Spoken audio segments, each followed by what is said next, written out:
नमस्कार दोस्तों, मैं राजेश दुधानी एडवोकेट आज आपके साथ डिस्कस करने जा रहा हूं सेक्शन 96 से लेके 106 आईपीसी के बारे में, जो कि सेल्फ डिफेंस के बारे में बताता है। दोस्तों, ज्यादातर लोगों को ये पता नहीं होता कि आप अपनी आत्मरक्षा में अगर किसी का हत्या भी हो जाती है तो आपके ऊपर में उसका दोष नहीं आता। दोस्तों, ये 96 से 106 के जो आईपीसी के सेक्शन है उसमें डिफाइन किया गया है। दोस्तों, इन सेक्शंस में इस बात की भी जिक्र किया गया है कि आपको किसी भी आत्मरक्षा के लिए अपने आप में कितना फोर्स यूज में लाना है। और दोस्तों, दूसरी बात ये बहुत इंपॉर्टेंट है कि अगर आपके पास में अगर उस समय इतना समय है कि आप कंसर्न पुलिस स्टेशन या कंसर्न किसी भी अधिकारी को जाके बता सकते हैं, तो उस कंडीशन में आप किसी भी तरह से फोर्स का यूज नहीं कर सकते। दोस्तों, सेक्शन 100 और 103 ये दोनों बहुत ही इंपॉर्टेंट सेक्शन है। इस दोनों सेक्शन के दौरान में आपको ये कंडीशंस बताई गई है। जैसे 100 सेक्शन में आपको ये बताया गया है कि आप किन किन कंडीशंस में अगर किसी व्यक्ति की हत्या भी कर देते हैं तो आपको ऊपर में किसी तरह का हत्या का मुकदमा दर्ज नहीं होगा। जैसे मुख्य तौर पे अगर आपको इस बात की संभावना है कि आपके ऊपर में जानलेवा हमला हो सकता है,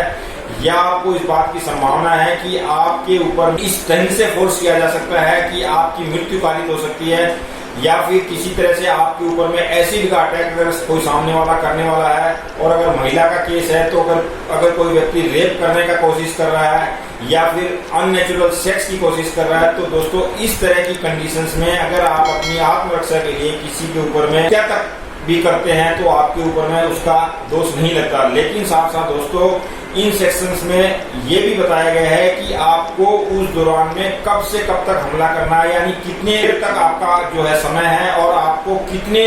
समय तक किस रूप में बल का प्रयोग करना है। दोस्तों, ये चीज भी डिफाइन की गई है। इसी तरह से दोस्तों, सेक्शन 103 में आप अपनी संपत्ति की रक्षा के लिए भी किसी व्यक्ति की अगर हत्या तक कर देते हैं तो दोस्तों आपको उसमें हत्या का दोषी नहीं ठहराया जा सकता। जैसे आपको अगर कोई लूटने के लिए आ रहा है, या आपके घर में रात को मिडनाइट में अगर कोई चोरी डकैती के लिए आ रहा है, या आपके घर में कोई आगजनी करने के लिए जा रहा है, तो दोस्तों इस तरह की घटनाओं को रोकने के लिए आप अपनी आत्मरक्षा में अगर किसी व्यक्ति की मृत्यु तक भी कारित कर देते हैं तो दोस्तों आपके ऊपर में किसी भी तरह का हत्या का दोष नहीं लगेगा। इसी तरह से सेक्शन 106 में डिफाइन किया गया है कि आप अगर दंगा हो रहा है, दंगे के दौरान अगर आपने कोई गोली चला दी और उसमें किसी निर्दोष की भी हत्या हो गई है, तो दोस्तों आपके ऊपर में हत्या का मुकदमा दर्ज नहीं होगा। तो दोस्तों, 96 से 106 आईपीसी आपको अपनी आत्मरक्षा में अपनी सुरक्षा के लिए कितना बल प्रयोग करना है, कब करना है, इन सारी चीजों का विवरण देता है और आपको इस बात की गारंटी देता है कि जरूरी नहीं है कि आपके पास में हर समय पुलिस हो,